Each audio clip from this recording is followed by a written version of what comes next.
Hello বন্ধুরা, আজকে তোমাদের সঙ্গে দেখো একটা রেসিপি নিয়ে চলে এসেছি। দেখো এখানে কী নিয়েছি, আজকে ডিম কষা করবো। আগে ডিমটা দেখিয়ে দিই। দেখো এখানে ডিমটা আগে সিদ্ধ করে এটা একটু উঠে গেছে, দেখতে পাচ্ছ। প্রত্যেকটা ডিম তো একই রকম হয় না। ডিম সিদ্ধ করে আগে বাটিতে আমি তুলে নিয়েছি। ডিমে একটু নুন আর হলুদ মাখিয়ে নেব ভাজা করার সময়। আর এদিকে দেখো মশলা কী নিয়েছি, গোটা জিরে আর আদা নিয়েছি, 4টে শুকনো লঙ্কা নিয়েছি, কটা পেঁয়াজ কুচি নিয়েছি, আর এদিকে গোটা গরম মশলা নিয়েছি। আর তার এই পুরো ভিডিওটা সবাই আমার সঙ্গে থাকো, দেখতে থাকো, কেউ স্কিপ করো না। আমি এবার এই মশলাটা নিয়ে নেব, মিক্সারে মশলাটা করে নেব। এই যে মিক্সারে আমি যে জিরেটা দিয়ে দিলাম, একবারে পুরো মশলাটাই, কোনো অল্প মশলা তো ওই জন্য একবারেই সব কিছু দিয়ে আমি করে নেব।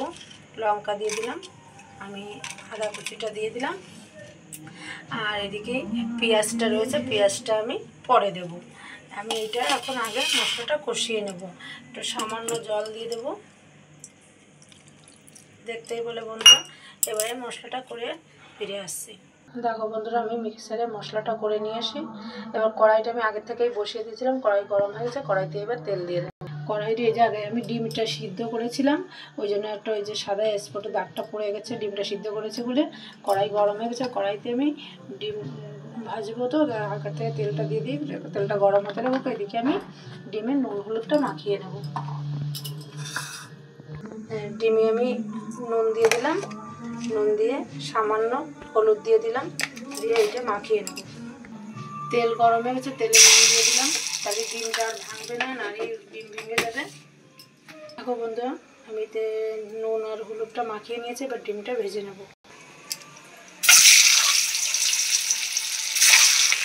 ডিমটা ভালো করে ভেজে নেব, লাল লাল করে। তেলটা গরম হয়ে গেছে, গোটা জিরে দিয়ে দিলাম, তেজপাতা দিলাম, শুকনো লঙ্কা দিলাম, গোটা গরম মশলা দিয়ে দিলাম, দিয়ে ফোড়নটা আমি একটু ভাজা ভাজা করে নেব। মশলাটা দিয়ে দিলাম,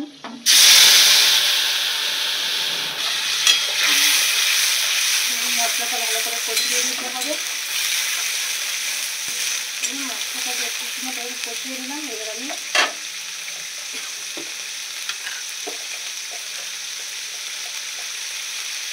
পরিমাণ মতো নুন দিয়ে দিলাম, পরিমাণ মতো হলুদ দিয়ে দিলাম। তোমরা চাইলে তো সর্ষের সর্ষে না, রসুনও দিতে পারো। আমি রসুনটা অ্যাড করিনি, তোমরা চাইলে রসুনটাও দিতে পারো। দেখো বন্ধুরা, কালারটা দেখো কত সুন্দর একটা কালার চলে এসেছে, দেখতেই পাচ্ছ। মশলাটা একটু ভালো করে কষিয়ে নিতে হবে। সামান্য ওই মশলার জল আছে মিক্সারে, একটু জল দিয়ে দেবো, দিয়ে ভালো করে মশলাটা কষিয়ে দেবো। যে কোনো রান্না মশলা কষানোর উপরে রান্নাটাই টেস্ট আসে। দেখতে পাচ্ছ, দেখো আমি কিন্তু 4টে শুকনো লঙ্কাই দিয়েছি, আমি কিন্তু আর কিছুই দিইনি, গুঁড়ো টুড়ো কিছুই আমি একটু অ্যাড করিনি। তাও দেখো কত সুন্দর একটা কালার এসেছে, দেখতেই পাচ্ছ বন্ধুরা।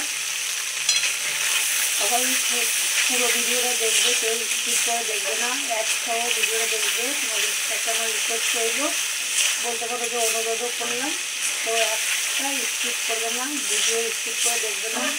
তোমাদের ভালোবাসায় আমি এতদূর এসেছি, তোমাদের ভালোবাসায় তোমরা পাশে থাকলে বন্ধুরা কখনো এগোনো যাবে না।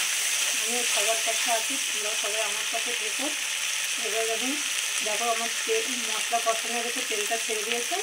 এবার আমি ডিমটা দিয়ে দেবো, দিয়ে আর একটু টাইম কষিয়ে নেবো। এবার আমি ডিমটা দিয়ে দিলাম। এই ডিমটা আমি তো বলেছিলাম একটু আলুতে উঠে গেছে। দেখো আমি এক ফোঁটা ডিম দিয়ে দিলাম, দিয়ে ডিমটা আবার ভালো করে একটু কষিয়ে নেবো। মশলা দিয়ে ডিমটা আমি কষিয়ে নেবো। দেখতে গেছে কত সুন্দর একটা কালার চলে এসেছে।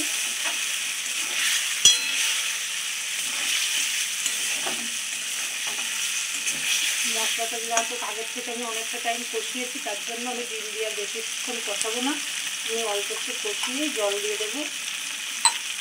আমি মিক্সারে যে মশলা করেছিলাম ওই বাটিতেই জল নিয়ে আমি ওই মশলার জলটাই দিয়ে দিলাম।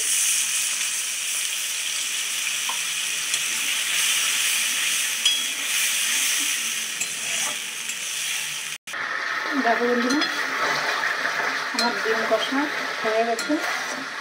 আমি এবার ডিম কষাটা নামিয়ে দেবো। দেখতেই পাচ্ছ আমি কিন্তু বেশ ঝোল রাখিনি। কেমন হয়েছে আমার ডিমটা অবশ্যই কমেন্ট করে জানাবে। এবার আমি নামিয়ে দেবো। দেখো বন্ধুরা আমার ডিম কষা হয়ে গেছে, দেখতেই পাচ্ছ। এবার আমি উপরে একটু অল্প করে গরম মশলার, এই যে গরম মশলার গুঁড়ো উপরে হালকা করে আমি অল্প করে গরম মশলার গুঁড়ো অ্যাড করে দিচ্ছি। দেখতেই পাচ্ছ বন্ধুরা আমি কিন্তু ভিডিও বানাতে পারি না বন্ধুরা, তোমরা কিছু মনে করো না। আমি কিন্তু সেই সবাই যেভাবে ভিডিও করে আমি সেইভাবে করি না। আমি পারি না ভিডিও করতে, আমি যতটুকু যেভাবে পারি আমি সেইভাবেই করি। আমি আগে থেকেই বলেছি আমি ভিডিওটা ঠিক ভালো করে বানাতে পারি না।